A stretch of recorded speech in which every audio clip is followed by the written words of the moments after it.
Are those cantaloupe any good?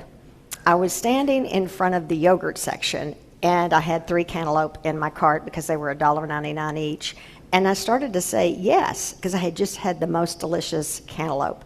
But my husband, who does almost all the shopping, had gotten them from Whole Foods, and I don't go in Whole Foods. So instead I said, I hope so. And she said, did you smell them? She said, my grandmother always taught me that you need to smell the cantaloupe, and if they don't smell, they're not any good.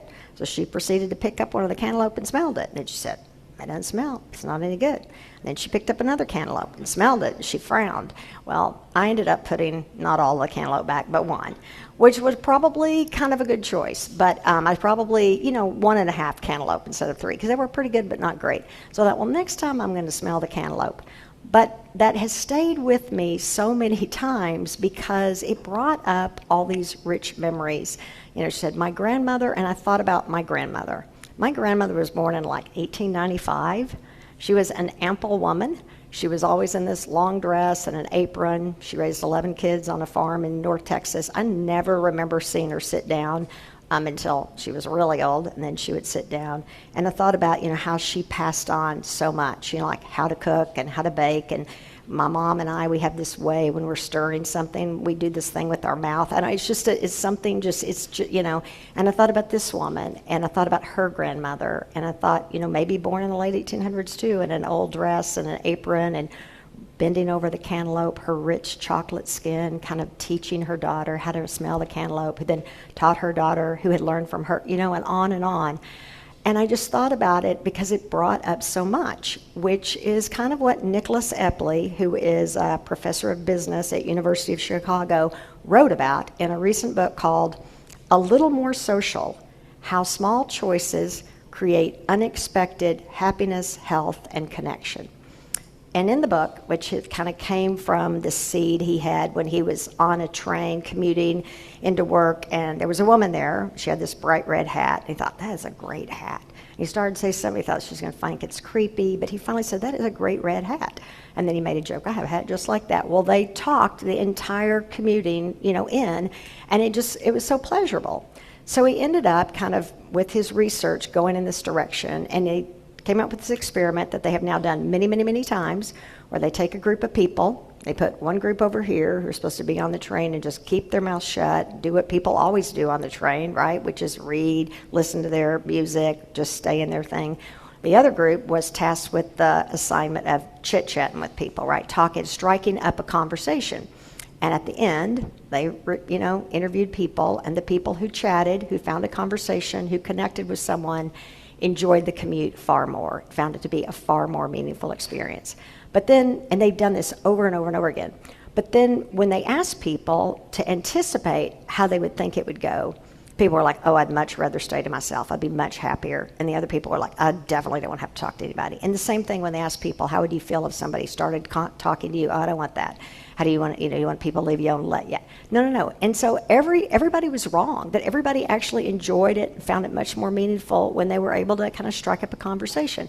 And his whole point was the reason we don't do that is because of prediction error, right? Because we think, I don't want to do this. It's not going to make me happy. I'm not going to like this. And other people are going to feel really awkward. When in fact, we got a whole group of people going all over the world like this, right? Nobody paying attention to anybody.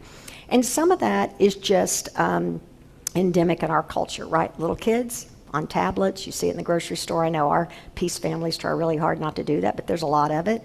Kids in the college, our college professors are like, the classroom is so quiet. You go to college campus, it's quiet. And then like even the working at home, everybody wants to work at home.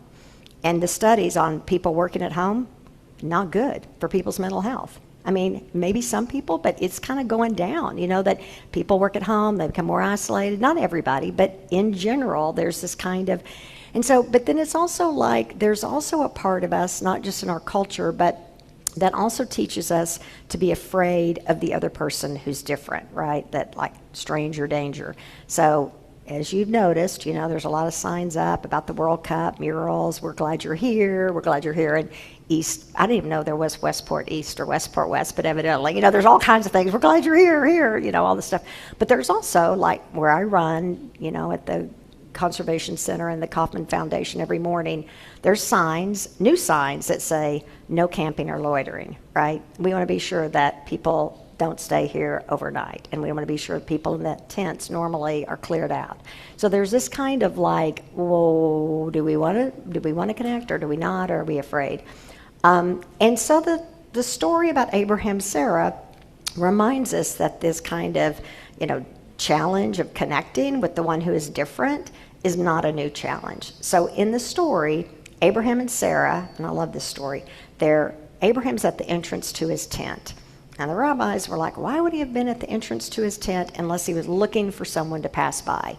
Now, entrances in the scripture, entrances, windows, liminal spaces, people write PhDs on those, because an entrance is like this place where you're more open, more vulnerable to the other, which kind of makes me think about our own entrances, right? Like, how do we communicate to other people that we want to hear them? I'm as guilty as anybody of working on my sermon, listening to 3 things, walking the dog, like knocking someone over on the sidewalk, right? Because we're just all that. But when someone comes in, like from, your partner, and, you want the entrance to be that they're happy to see you, but they get like this, right? So what are our own entrances, and how do we communicate that? So Abraham's at the entrance, and he sees the visitors, and he rushes off to greet them. What was he doing at the moment?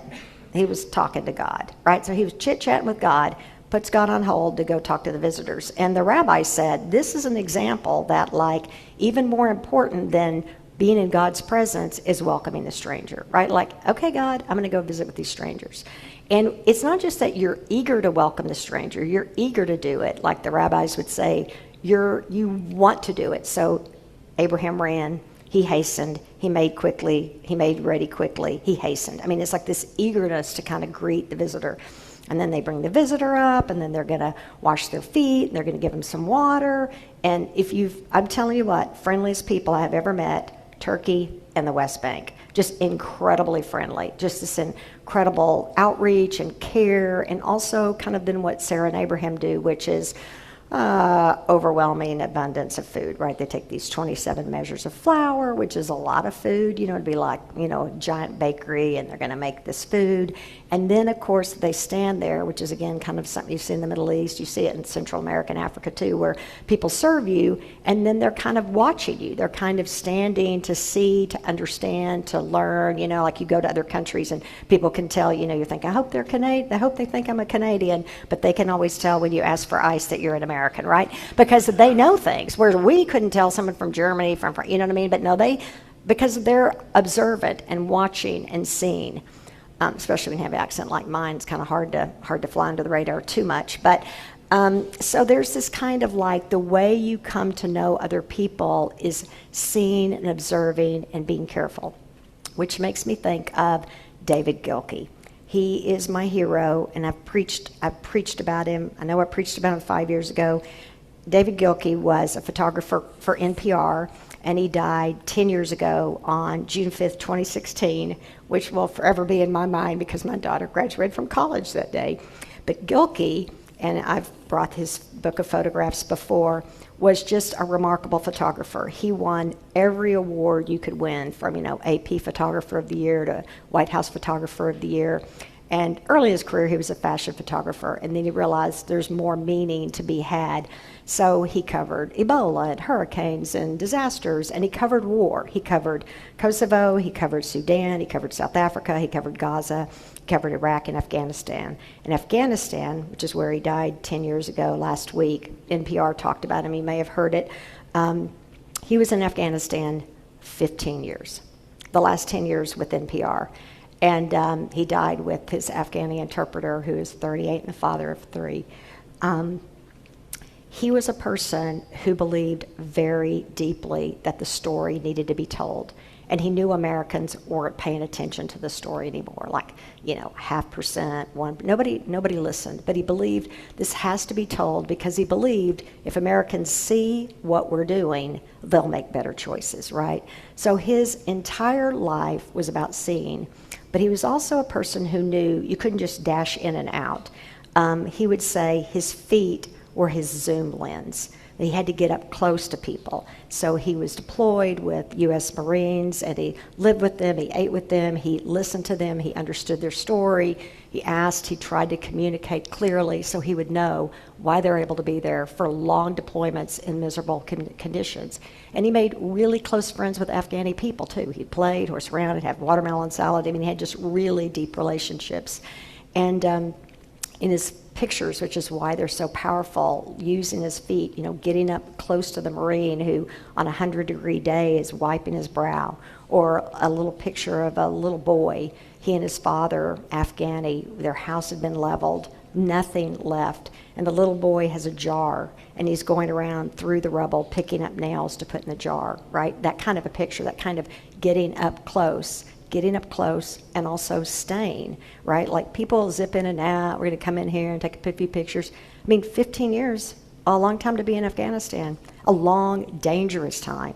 And he wanted to live. After he died, Quill Lawrence, who was, an NPR reporter, talked about how carefully he would pack his bag before he went back, his new flak jacket and his tourniquets and all of his equipment. I mean, he wanted to live to tell the story, but he also wanted to get up close. And I've been thinking about that in our own lives too, because Nicholas Epley's earlier book, The Chicago Professor, was not just about how we don't understand the stranger, but how we don't understand ourselves and how we don't understand our partners and the people closest to us. So the name of that book is Mind-Wise, How We Understand What Other People Think, Want, and Have, or something like that. And his basic point of the book was, we understand ourselves far less than we think we do, right? I mean, I don't know about you, but you have these moments and you're like, I'm so upset about this and I do not know why, right? Or why is this driving me so, or why is this hooking me so much? But his other thing was how little we know even the people we live closest to. So in one of their experiments, they took a bunch of couples who'd been married at least 10 years, and they gave them 20 questions, that they were to ask their partner, like, I would like to spend a year in Paris or London, strongly agree, strongly disagree. So they gave the people the questions, and then they said, what do you think your partner will say, and how many of the 20 do you think you'll get right? And they guessed, most people said the average was, I think I can get 13 of the 20 right.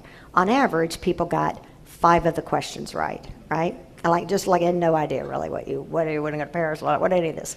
But, and then, like we all know, the whole idea of, walking a mile in someone's shoes, Dale Carnegie, you want to make friends, listen to people. So then if you try to imagine what the other person, right, like put yourself in their shoes. Like I think of someone I know very well who is like runs to the doctor constantly, but lost both parents by the time she was 18. So I think, well, if I'd lost both parents by the time I was 18, maybe I'd be running to the doctor all the time too, right?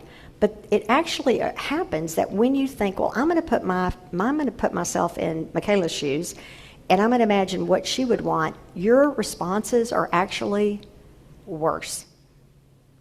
And you're more overconfident. You're more overconfident about what you've done.